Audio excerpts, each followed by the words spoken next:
महत्त्वाची बातमी शिवसेना पक्ष आणि चिन्ह प्रकरणामध्ये सुप्रीम कोर्टामध्ये आता सुनावणी सुरू झालेली आहे। कपिल सिब्बल यांचा युक्तिवाद सुरू झालाय।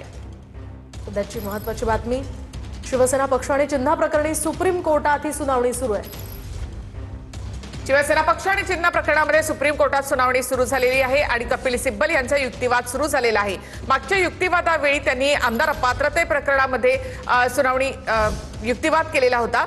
मी अपात्रतेवर बोलणार असं सिब्बल यांनी म्हटलेलं आहे। आजही सिब्बल आमदार अपात्रतेवर बोलणार आहेत। सुप्रीम कोर्टामध्ये शिवसेना पक्ष आणि चिन्ह सुनावणीला आता सुरुवात झाली आहे। निवडणूक आयोगाने जे निर्णय घेतलेले होते त्यावर मागच्या सुनावणीमध्ये युक्तिवाद जो आहे तो कपिल सिब्बल यांच्याकडून करण्यात आलेला होता आणि सोबतच आमदार अपात्रतेवर सुद्धा त्यांच्याकडून युक्तिवादाला सुरुवात झालेली होती। मागच्या आठवड्यात 5 दिवस सलग युक्तिवाद त्यांच्याकडून करण्यात आला। आता या आठवड्याचा युक्तिवाद सुरू झालेला आहे। कपिल सिब्बल सुरुवातीला बोलतायत, त्यांच्याकडून युक्तिवाद केला जातोय। आमदार अपात्रता प्रकरणावर बोलतो असं सिब्बल यांनी या युक्तिवादाच्या सुरुवातीला म्हटलंय। कपिल सिब्बल यांनी मागच्या वेळेला आमदार अपात्रतेवरच युक्तिवाद केला होता। पक्षाची घटना आणि त्यानंतर जो मागच्या सुनावणीमध्ये जो युक्तिवाद झालेला होता तर त्यावर देखील सिब्बल यांनी वक्तव्य केलेलं होतं आणि आज पुन्हा एकदा आमदार अपात्रता प्रकरणावर बोलतो असं सिब्बल यांनी म्हटलेलं आहे। त्यांनी आपला जो युक्तिवाद आहे मागच्या सुनावणीमधला तो आणखी इथे कंटिन्यू केलेला आहे।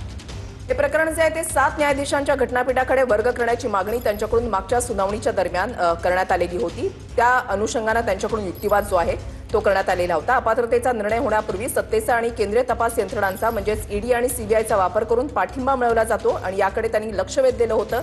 त्याच्यापुढे सिब्बल म्हणालेले होते की सत्ताधारी पक्ष नेहमीच अपात्रतेच्या याचिकांवर सुनावणी टाळतात। 5 न्यायाधीशांच्या घटनापीठाच्या निर्णयातील तो भाग सर्वात धोकादायक आहे आणि ज्यानुसार निवडणूक आयोग अपात्रतेआधी निर्णय घेऊ शकतो। त्यामुळे पक्षांतराला खतपाणी मिळतं आणि म्हणूनच हे प्रकरण 7 न्यायाधीशांच्या घटनापीठाकडे वर्ग केलं जावं असा युक्तिवाद त्यांच्याकडून करण्यात आला। सिब्बल यांनी सुभाष देसाई केसचा दाखला या ठिकाणी दिलेला आहे।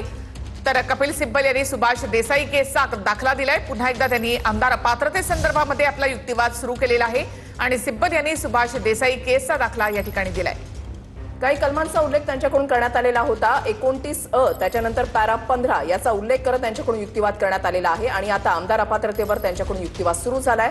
सिब्बल यांच्याकडून घटनेच्या कलम 10चा उल्लेख जो आहे तो सध्या करण्यात आलेला आहे। सिब्बल यांनी सुभाष देसाई केसचा दाखला दिला, त्याचबरोबर कलम 10चा उल्लेख देखील त्यांनी या ठिकाणी केलेला आहे।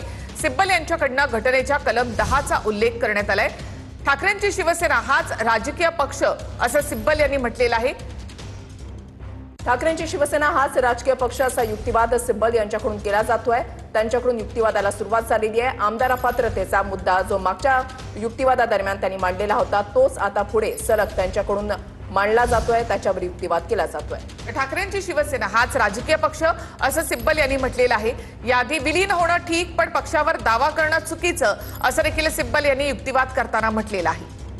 निवडणूक आयोगाने कलम 29 मधील 2010च्या मार्गदर्शक तत्वांचा केलेला वापर पूर्णपणे चुकीचा असल्याचं मागच्या सुनावणीमध्ये युक्तिवादामध्ये कपिल सिब्बल यांनी म्हटलेलं होतं आणि ही तत्व केवळ नवीन पक्ष नोंदणीच्या वेळी लागू होतात असं सिब्बल यांनी त्यावेळेला सुनावणी दरम्यान म्हटलेलं होतं। आमदार अपात्रतेच्या मुद्द्याला त्यांनी त्यावेळेला स्पर्श केलेला होता, युक्तिवादाला सुरुवात केलेली होती आणि आता पुन्हा हाच मुद्दा कंटिन्यू केला जातो। सिब्बल यांनी सुभाष देसाई केसचा दाखला या ठिकाणी दिला, त्याचबरोबर सिब्बल यांच्याकडनं घटनेच्या परिशिष्ट 10चा उल्लेख देखील या ठिकाणी करण्यात आलेला आहे।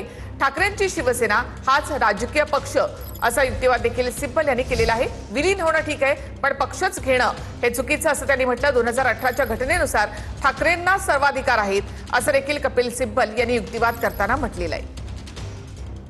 2018च्या घटनेनुसार ठाकरेंना सर्वाधिकार असल्याचं कपिल सिब्बल यांच्याकडून युक्तिवादादरम्यान बोललं जात आहे। ठाकरेंची शिवसेना हाच राजकीय पक्ष असल्याचं सिब्बल म्हणतात।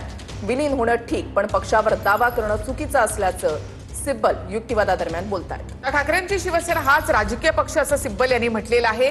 राजकीय पक्ष वेगळा आणि विधिमंडळाचा पक्ष वेगळा आणि राजकीय पक्ष विधिमंडळाच्या पक्षाला आदेश देतो असं देखील सिब्बल यांनी युक्तिवाद करताना म्हटलेलं होतं।